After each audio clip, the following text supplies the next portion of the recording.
Hello students, কি খবৰ তোমালোকৰ আশা কৰো সকলোৱে ভালে আছে। আজিৰ এই ভিডিঅ'টোৰ জৰিয়তে অসম জাতীয় বিদ্যালয়ৰ ক্লাছ 8ৰ সমস্ত ছাত্ৰক স্বাগতম জনাইছো আৰু আজি লৈ আহিছো নতুন বিজ্ঞানৰ লেসন 14 ইয়াৰ আগতে বাকি লেসন বিলাকৰ কোৱেশ্চন আনসাৰ দিয়া হৈছে আৰু এই ভিডিঅ'টোৰ জৰিয়তে লেসন 14 শব্দ এই লেসনটোৰ কোৱেশ্চন আনসাৰ সমূহ ভালকৈ তোমালোকক দি যাম। তোমালোকে নিজৰ বহি উলিয়াই লৈ কিনে লিখি লবা অথবা স্ক্ৰিনশ্বট মাৰি লবা পিছত লিখিব পাৰিবা। যেই নহওক কিয় তোমালোকে এনেকুৱা ধৰণৰ ধুনীয়া কোৱেশ্চন আনসাৰ পাই থাকিবলৈ তোমালোকে চেনেলটো এতিয়া সাবস্ক্ৰাইব কৰি ৰাখা। এতিয়া মই ভিডিঅ'টো ষ্টাৰ্ট কৰো, তোমালোকে ভিডিঅ'টো প্ৰথমৰ পৰা শেষলৈকে চাই থাকা।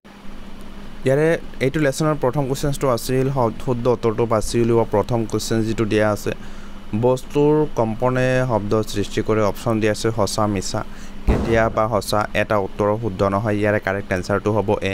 আমি শুনা কম্পনাংকৰ সীমা, অপচন দিয়া আছে 20 পৰা 2000 হাৰ্টজ, 20 পৰা 20000 হাৰ্টজ। তাৰ পিছত সি দিয়া আছে 2 পৰা 2000 হাৰ্টজ আৰু ডি দিয়া আছে এ আৰু বি দুয়োটা। যেই নহওক ইয়াৰে কাৰেক্ট আনসাৰটো হ'ব বি 20 পৰা 20000 হাৰ্টজ। তাৰ পিছত 3 সিংহৰ মাতৰ কম্পনৰ বিস্তাৰ, ইয়াৰে অপচন দিয়া আছে নাই, কম, বেছি, এ আৰু বি দুয়োটা শুদ্ধ। ইয়াৰে কাৰেক্ট আনসাৰটো হ'ব সি, কাৰেক্ট অপচনটো হ'ব সি বেছি। পূৰ্ণাংগ কোৱেশ্চন উচ্চ পিটছৰ শব্দৰ কম্পনাংক, ইয়াৰে কাৰেক্ট আনসাৰটো হ'ব বি কম, সেকেন্ড অপচন। তাৰ পিছত বায়ুশূন্য ঠাইৰ মাজেৰে, অপচন দিয়া আছে বায়ুশূন্য ঠাইৰ মাজেৰে শব্দ যাব পাৰে, অধিক বেগেৰে যাব পাৰে, যাব নোৱাৰে।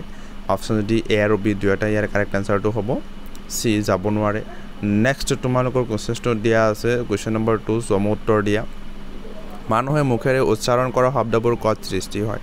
তোমালোকে আনসাৰ লিখিবা মানুহে মুখেৰে উচ্চাৰণ কৰা শব্দবোৰ সৃষ্টি হয় এটা শব্দ বাকচ বা লেৰিংছত।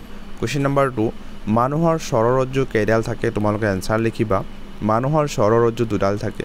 কোৱেশ্চন নম্বৰ 3 বায়ুশূন্য মাধ্যমৰ মাজেদি শব্দৰ বিস্তাৰণ হ'ব পাৰেনে? তোমালোকে আনসাৰ লিখিবা নোৱাৰে। বায়ু আৰু পানী কোনবিধ মাধ্যমৰ মাজেদি শব্দৰ বেগ বেছি? তোমালোকে আনসাৰ লিখিবা পানীৰ বেছি। 5 নং কোৱেশ্চন শব্দ সৃষ্টি কৰা কম্পন আমাৰ শৰীৰৰ কোনটো অংশই গ্ৰহণ কৰে? আনসাৰ লিখিবা কাণে। তাৰপিছত 6 পইণ্টত কৰ্ণপটৰ কাম কি? আনসাৰ লিখিবা কৰ্ণপটই শব্দৰ কম্পনক অন্তঃকৰ্ণলৈ প্ৰেৰণ কৰে। কৰ্ণপটই শব্দৰ কম্পনক অন্তঃকৰ্ণলৈ প্ৰেৰণ কৰে। 7 নং কোৱেশ্চন কম্পনাংক বুলিলে কি বুজায়? আনসাৰ লিখিবা দোলন গতিত প্ৰতি ছেকেণ্ডত কিমান দোলন হ'ল তাকে কম্পনাংক বোলে। 8 শব্দৰ তীক্ষ্ণতা কিহৰ ওপৰত নিৰ্ভৰ কৰে? আনসাৰ লিখিবা শব্দৰ তীক্ষ্ণতা কম্পনাংকৰ ওপৰত নিৰ্ভৰ কৰে। 9 নং কোৱেশ্চন আমি শুনা শব্দৰ কম্পনাংকৰ পৰিসীমা কিমান? তোমালোকে লিখি 20 হাৰ্টজৰ পৰা। 9 নং কোৱেশ্চনটো দিয়া আছে আমি শুনা শব্দৰ কম্পনাংকৰ পৰিসীমা কিমান? ইয়াৰে আনসাৰ হ'ব 20 হাৰ্টজৰ পৰা 20000 হাৰ্টজ। আৰু 8 নংটো কোৱেশ্চন আছিল শব্দৰ তীক্ষ্ণতা কিহৰ ওপৰত নিৰ্ভৰ কৰে? তোমালোকে লিখিবা শব্দৰ তীক্ষ্ণতা কম্পনাংকৰ ওপৰত নিৰ্ভৰ কৰে। 10 নং কোৱেশ্চন শব্দ প্ৰদূষণৰ দুটা উচ্চ নাম লিখা। তোমালোকে আনসাৰ লিখিবা গাড়ী মটৰৰ ইঞ্জিন আৰু হৰ্ণ শব্দ, কল কাৰখানাৰ শব্দ। 3 নং কুৱেশ্চনটো 4-5টা বাক্যত উত্তৰ দিয়া। তোমালোকে ফাৰ্ষ্ট কুৱেশ্চনটো চাবা শব্দৰ উৎপত্তি কেনেকৈ হয়? আনসাৰ লিখিবা কোনো বস্তুত যেতিয়া কম্পনৰ সৃষ্টি হয় তেতিয়া শব্দৰ উৎপত্তি হয়। ষ্টিলৰ চচপেন এটা চামুচেৰে লাহেকৈ কোবাই দিলে শব্দৰ সৃষ্টি হয় কিন্তু কম্পন নেদেখোজ। কিন্তু যদি চচপেনটো হাতেৰে চুই কম্পন বন্ধ কৰি দিয়া হয় তেতিয়া শব্দ বন্ধ হৈ যাব, অৰ্থাৎ কম্পন নোহোৱাকৈ শব্দৰ সৃষ্টি হ'ব নোৱাৰে।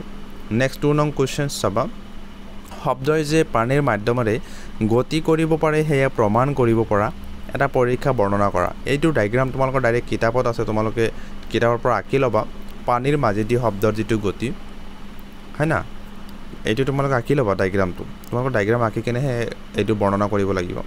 চিত্ৰ লিখা আছে চিত্ৰ পানীৰ মাজেদি শব্দৰ গতি। এতিয়া লিখিবা শব্দই যে পানীৰ মাধ্যমেৰে গতি কৰিব পাৰে সেয়া প্ৰমাণ কৰিব পৰা এটা পৰীক্ষা বৰ্ণনা কৰা হ'ল। পেৰাগ্ৰাফ পঢ়ি লিখিবা পানীপূৰ্ণ মানে পানীপূৰ্ণ চৌবাচ্চা বা ডাঙৰ পাত্ৰ ভিতৰলৈ হাতেৰে এটা টিলিঙা ভৰাই দিয়া আৰু সেইটো বজোৱা। চাবা যাতে সেই টিলিঙাটো পাত্ৰ বা চৌবাচ্চাৰ বেৰত লাগি নাথাকে। এতিয়া তোমাৰ এখন কাণ লাহেকৈ পানীৰ পৃষ্ঠত থোৱা। এতিয়া তুমি তাৰ পৰা টিলিঙা বজোৱা শব্দ শুনা পাবা। ইয়াৰ দ্বাৰাই প্ৰমাণ হ'ল যে শব্দই পানীৰ মাজেদিও গতি কৰিব পাৰে। 3 নং কুৱেশ্চন চিকিৎসকে ষ্টেথোস্কোপ কিয় ব্যৱহাৰ কৰে? তোমালোকে আনসাৰ লিখিবা কঠিন পদাৰ্থৰ মাজেদি শব্দৰ বেগ আটাইতকৈ বেছি আৰু সেইবাবে শব্দৰ বিস্তাৰণ ঘটোতে শব্দৰ প্ৰাবল্যৰ বিশেষ হীন দেৰি নঘটে সেইকাৰণে চিকিৎসকসকলে ৰোগীৰ হৃদযন্ত্ৰৰ স্পন্দন শুনিবলৈ আৰু জুখিবলৈ ষ্টেথোস্কোপ ব্যৱহাৰ কৰে নেক্সট তোমালোকে কোৱেশ্চনটো চাবা 4 নং কোৱেশ্চন আমাৰ শ্ৰৱণেন্দ্ৰিয় কাণৰ এক চিত্ৰ আকা ইয়াতে কিন্তু এটা ডায়াগ্ৰাম তোমালোকৰ কিতাপত যেটো আছিল সেই ডায়াগ্ৰামটো দিয়া আছে আৰু এটা ডায়াগ্ৰাম কিন্তু মই নিজে ইয়াতে এটা দি দিছো যেটো তোমালোকৰ সুবিধা হয় হেতু তোমালোকে আকিবা আৰু কাণৰ চিত্ৰটো আহিয়ে থাকে এটো অকল তোমালোকৰ যে ক্লাস 8 ত আহিব হেই বুলি নহয় 9 10 ত থাকিব বিলাক মেট্ৰিকত আহি থাকে তাৰ পিছত তোমালোকৰ ইয়াতে আৰু ডায়াগ্ৰাম দি দিছো মই চাৰিটা মান দিছো ইয়াতে তোমালোকে চাবা মোৰ মতে তোমালোকে এই ডায়াগ্ৰামটো এই ডায়াগ্ৰামটো আকাটো ভালে হ'ব তোমালোকে স্ক্ৰিনশ্বট এটা মাৰি লৈ লোৱা এইটোৰ স্ক্ৰিনশ্বট এটা মাৰি লৈ লোৱা তোমালোকে তাৰপৰ অসমীয়াত লিখি দিবা তাৰ পিছত তোমালোকৰ নেক্সট দিয়া আছে দোলন গতি কাক বোলে দোলন কাল কি এনসাৰ লিখিবা যেতিয়া কোনো বস্তু এটা নিৰ্দিষ্ট সময়ত পৰ্যাবৃত্ত হয় বা দোলন হয় ইয়াৰ গতিক দোলন গতি বুলি কোৱা হয় তাৰ পিছত নিৰ্দিষ্ট সময়ৰ মূৰে পূৰ্ণ গতি বা স্পন্দনৰ ভাৱে প্ৰয়োজনীয় সময়ক দোলন কাল বোলে